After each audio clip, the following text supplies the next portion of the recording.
एक जो बेहतर माहौल प्रदेश के अंदर दिया।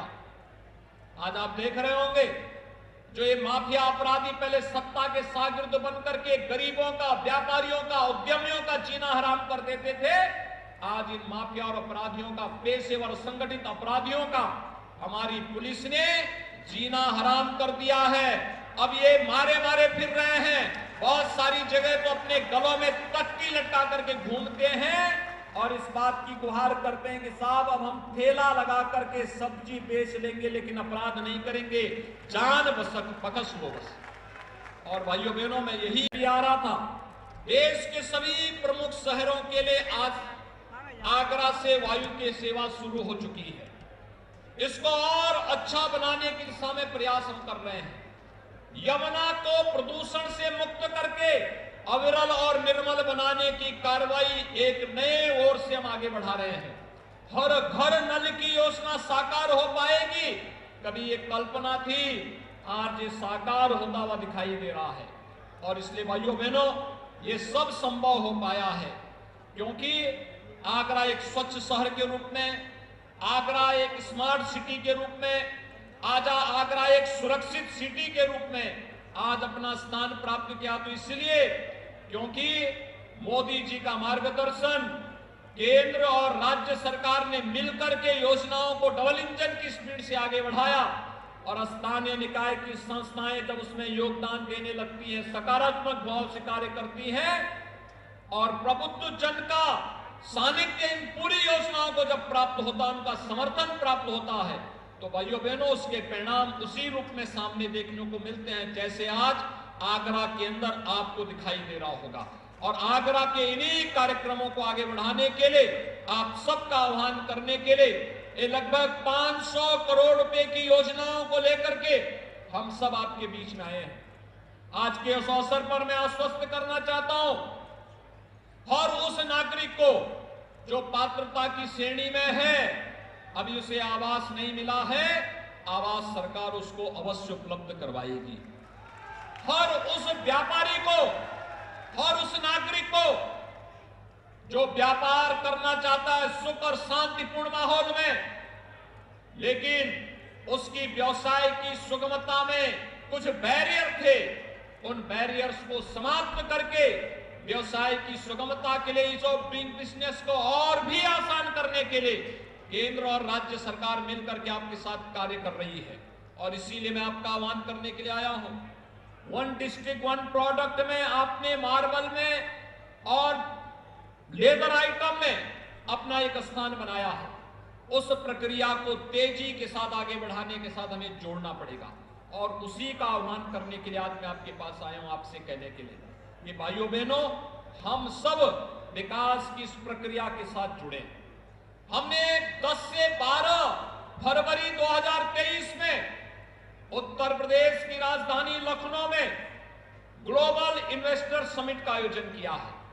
भाइयों बहनों, उत्तर प्रदेश को देश के इकोनॉमी का ग्रोथ इंजन बनना ही पड़ेगा और इसके लिए हमने 5 वर्ष के अंदर जो मेहनत की, सुरक्षा का एक जो बेहतर माहौल प्रदेश के अंदर दिया।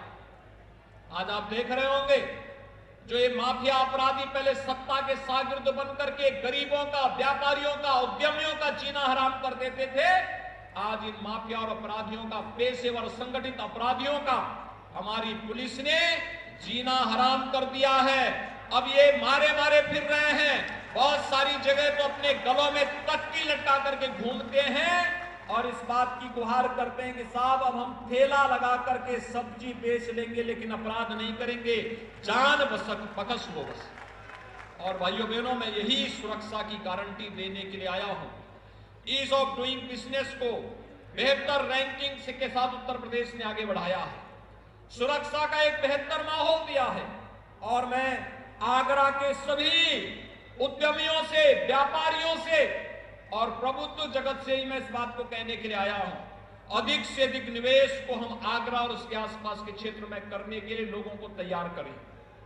सरकार उन्हें अपने पोर्टल के माध्यम से न केवल बिजनेस की सुगमता के लिए बल्कि बिजनेस से, शासन से मिलने वाले इंसेंटिव को भी हम अब ऑनलाइन पोर्टल के माध्यम से उसको करने जा रहे हैं। उसके साथ जो भी जुड़ेगा उसका लाभ उसको प्राप्त होता हुआ दिखाई देगा। हम सब इसका लाभ ले सकेंगे इस विश्वास के साथ ये जितनी भी योजनाएं आज शासन की चल रही हैं, ईज ऑफ डूइंग बिजनेस के लिए, आम नागरिक के लिए ईज ऑफ लिविंग के लिए, इन सभी को हम तभी पूरा कर पाएंगे जब सभी संस्थाएं मिलकर के कार्य करेंगी। डबल इंजन की सरकार जिस स्पीड के साथ कार्य कर रही है, स्थानीय निकाय की संस्थाएं जिस मजबूती के साथ जुड़ करके उस अभियान के साथ जुड़ी हुई हैं, आपने उसका एक उदाहरण यहां मंच पे देखा होगा। प्रधानमंत्री आवास योजना से प्राप्त करने वाले लाभार्थी से मैं पूछ रहा था, आपको पूरा पैसा मिला? उसने कहा साहब पैसा पूरा मिला है। मैंने कहा भी पैसा किसी ने मांगा तो नहीं? उसने कहा साहब मांगेगा कैसे, पैसा तो मेरे खाते में जाता है। इसलिए बीच में मीडिएटर जो पहले होते थे सब समाप्त। पीएम स्वनिधि वालों का भी यही था, वे ठेला खोमचा लगाने वालों को कौन पूछता था? ये तो सुनने को मिलता था कि ठेला लगाने वालों को पुलिस प्रताड़ित कर रही है, नगर निकाय के लोग प्रताड़ित करते हैं। लेकिन भाइयों बहनों, उनके लिए भी कोई स्कीम बन सके। प्रधानमंत्री मोदी जी ने पीएम स्वनिधि दी, डिजिटल पेमेंट के साथ जुड़ेंगे, ब्याज फ्री लोन की सुविधा उनको, और वे व्यवसाय आराम से अपना कर सकते हैं। उनकी पुनर्वास की व्यवस्था भी स्टेट गवर्नमेंट ने इसके साथ करनी प्रारंभ की। भाइयों बहनों, कोई सोचता था कि ये सुविधाएं मिलेंगी गरीबों को? आगरा में एयर कनेक्टिविटी होगी, कोई सोचता था? आगरा में मेट्रो आएगी, आगरा में शुद्ध गंगा जल लोगों को पीने के लिए मिलेगा, और आगरा विकास की नित नई ऊंचाइयों को छूता हुआ आगे बढ़ रहा है। यह विकास की प्रक्रिया और बुलेट स्पीड से बढ़ने वाली विकास की रफ्तार को थमने नहीं देना है, उसमें किसी प्रकार के बैरियर को नहीं आने देना है। इस संकल्प के साथ हम सब मिलकर के कार्य करेंगे। मैं आप सबको हृदय से धन्यवाद देता हूं। विगत विधानसभा के चुनाव में आपने आगरा में बम्पर वोटिंग बीजेपी के पक्ष में की और भारतीय जनता पार्टी को चुनाव जिता करके भेजा, और मैं आपको धन्यवाद देता हूं। 1 बजे से आप यहां बैठे हुए हैं। मुझे आज थोड़ा मैनपुरी जाना था, मैनपुरी से मैं आने में मुझे लेट हुई, लेकिन अब सबके बावजूद जिस धैर्य के साथ आप बैठे रहे, उसके लिए भी मैं आप सबका हृदय से अभिनंदन करते हुए इन सभी 500 करोड़ रुपए की परियोजनाओं के लिए आप पूरे आगरा वासियों को हृदय से बधाई और आप सबके प्रति अपनी शुभकामना देते हुए अपनी वाणी को यहीं पे विराम देता हूं। धन्यवाद। जय हिंद।